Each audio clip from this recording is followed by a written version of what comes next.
আসসালামু আলাইকুম। কপটেক বাংলার পক্ষ থেকে সবাইকে স্বাগতম।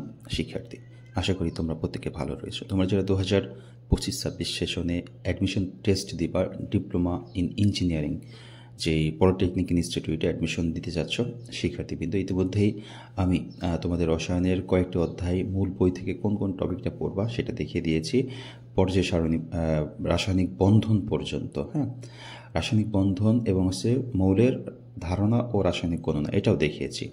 আজকে রাসায়নিক বিক্রিয়াটা আমি তোমাদের দেখাবো 142 পেজ। তোমরা 142 পেজে চলে যাবা, আমি তোমাদের দেখাবো রাসায়নিক বিক্রিয়ার কোন কোন টপিকটা তোমাদের পড়তে হবে। হ্যাঁ, তো এই অধ্যায়টার নাম হচ্ছে রাসায়নিক বিক্রিয়া, 7ম অধ্যায়। এই 7ম অধ্যায়টা তোমাদের যে টপিকটা তোমরা পড়ে নিবে সেটি হচ্ছে পদার্থের ভৌত পরিবর্তন। এটা মোস্ট ইম্পর্টেন্ট, এই অংশটা একটু পড়তে হবে। তারপর আমরা যদি নিচে চলে আসি, রাসায়নিক বিক্রিয়ার শ্রেণী বিভাগ। হ্যাঁ, রাসায়নিক বিক্রিয়ার দিক অনুসারে দুই প্রকার, উভমুখী বিক্রিয়া, একমুখী বিক্রিয়া। এটা একবার রিডিং পড়তে পারো।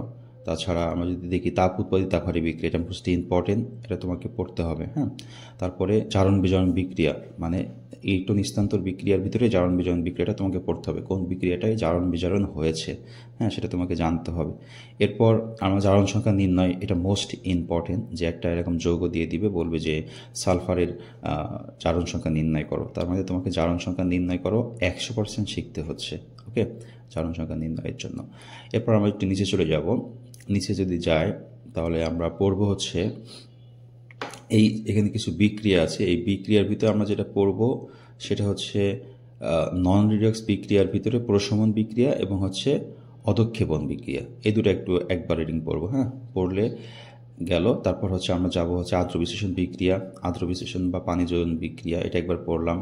এরপর আমরা এই ধরনের যেই সংকেতগুলো আছে, কপার সালফেট 5 অণু পানিটার নাম কি, পেন্টাহাইড্রাইট কপার সালফেট, এই সংকেতটা তুমি মনে রাখবা। এখানে কিছু আছে, এই যে heptahydrate zinc sulphate, heptahydrate ferrous sulphate, এই সংকেতগুলো একটু মনে রাখবা। সমন্বয়করণ বিক্রিয়ার এই যে NH4CNO অ্যামোনিয়াম সায়ানাইড, এই সংকেতটা একটু মনে রাখবা, এটা হচ্ছে অ্যামোনিয়াম সায়ানাইড। ওকে, এছাড়া আমরা পলিমারকরণ বিক্রিয়া, কিন্তু পলিথিনের বিক্রিয়া হচ্ছে এটা, ইথিলিনের বিক্রিয়া এটা, এবং তাপমাত্রা রাখতেছে 200 ডিগ্রি।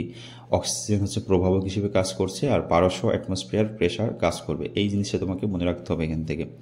একটু যদি নিচে চলে আসি, মরিচার সংকেত, এই সংকেত তোমাকে মনে রাখতে হবে Fe2O3NH2O, এই সংকেতটা 100% তোমার মনে রাখতে হচ্ছে আয়রনের সংকেত। ওকে, তাছাড়া আমরা একটু নিচে চলে আসব।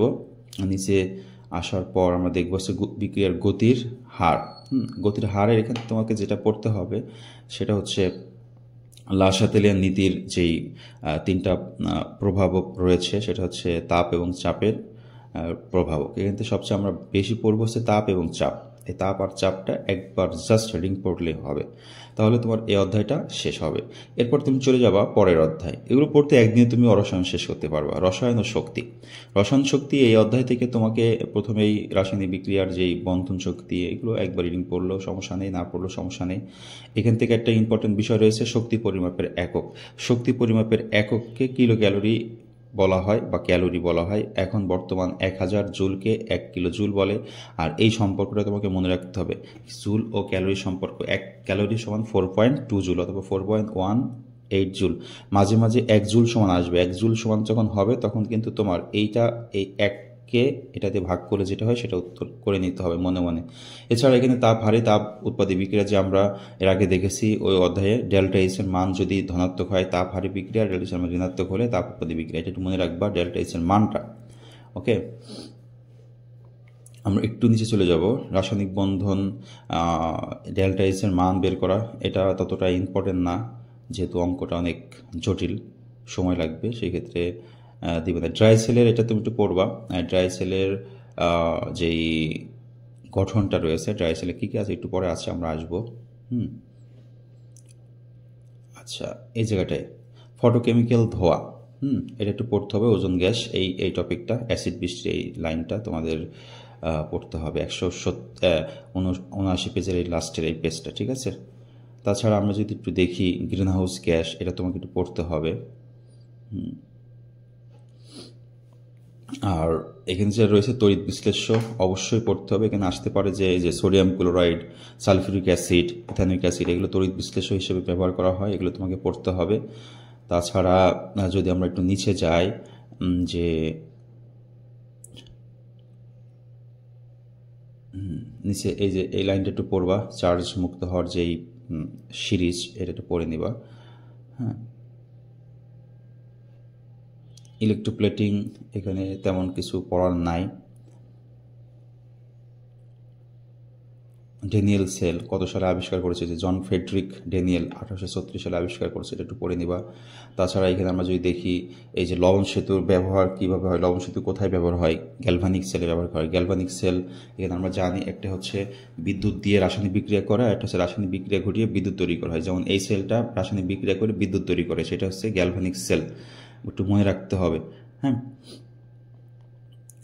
এছাড়া এখানে এই যে জিনিসগুলো আছে, কোনটা তড়িৎদ্বার হিসেবে ব্যবহার করা হয়, হ্যাঁ এটা একটু পড়তে হবে। এছাড়া লবণ সেতু কেন ব্যবহার করা হয়, এই যে এটার কথা বলছিলাম, ড্রাই সেল। ড্রাই সেলের ভিতরে কী কী আছে, magnesium dioxide, ammonium chloride, zinc chloride, হ্যাঁ পাতিত পানি। এছাড়া আমরা দেখতে পাচ্ছি এখানে অনেক কিছুই রয়েছে। আর ম্যাগনেসিয়াম এখান থেকে যেভাবে বিদ্যুৎ উৎপাদন হয়, এই প্রক্রিয়ায় বিদ্যুৎ উৎপাদন হয়, এই প্রক্রিয়ায় বিদ্যুৎ উৎপাদন হয়, একবার জাস্ট পড়ে নিবে। ওকে, তাছাড়া তড়িৎ রাসায়নিক কোষের যে ব্যবহার বর্তমান, এই যে আমরা ডায়াবেটিস নির্ণয় করার জন্য বা রক্তে গ্লুকোজের পরিমাণ নির্ণয় করার জন্য, এই স্বাস্থ্য রক্ষা, এটা একটু পড়ে নিবা। আর এখানে কিছু বিক্রিয়া রয়েছে, নিউক্লিয়ার ফিউশন আর ফিশন, এই দুটো একটু একবার পড়ে নিবা উদাহরণ, তাহলে তোমার এই অধ্যায়টা শেষ হবে। ওকে, এই দুটো অধ্যায় তোমরা শেষ করো। আগামীকাল বাকি যে দুটো অধ্যায় আছে সেগুলো তোমাদের নিয়ে আলোচনা করব। শিক্ষার্থীবৃন্দ, আবারও আমি বলছি, তোমরা যারা মূল বইটা ভালোভাবে ফলো করেছো, তোমাদের রেজাল্টটা ভালো হওয়ার সম্ভাবনা খুব বেশি। মূল বইটা এখনও সময় আছে, কদিন মূল বই এক একদিনে তুমি এক একটা বই রিভাইজ করবে, ইনশাল্লাহ ভালো রেজাল্ট করবে। সবাই ভালো থাকবে, সুস্থ থাকবে, পড়ার কোনো বিকল্প নেই। যে পড়াশোনার সময় সবচেয়ে বেশি ব্যয় করবে তার রেজাল্টটাই আসার সম্ভাবনা বেশি। আল্লাহ হাফেজ।